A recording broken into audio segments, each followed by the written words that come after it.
اللي حضرتك بتشوفها دي مش صحراء او اي مكان. المنطقة اللي حضرتك بتشوفها دي اسمها التبين، التابعة للمنطقة الجنوبية في محافظة القاهرة. طب هو ده ايه؟ اللي حضرتك بتشوفها دي صور لإنشاء مصنع أو شركة حديد والصلب المصري.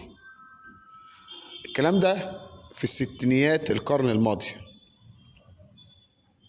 طبعا دي صور العنابر والمصانع من جوه، ان هي كانت شركة عملاقة، وطبعا كان تم إنشائها بقرار من الرئيس الراحل جمال عبد الناصر رحمه الله.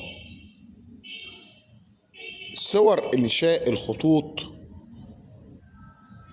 زمان.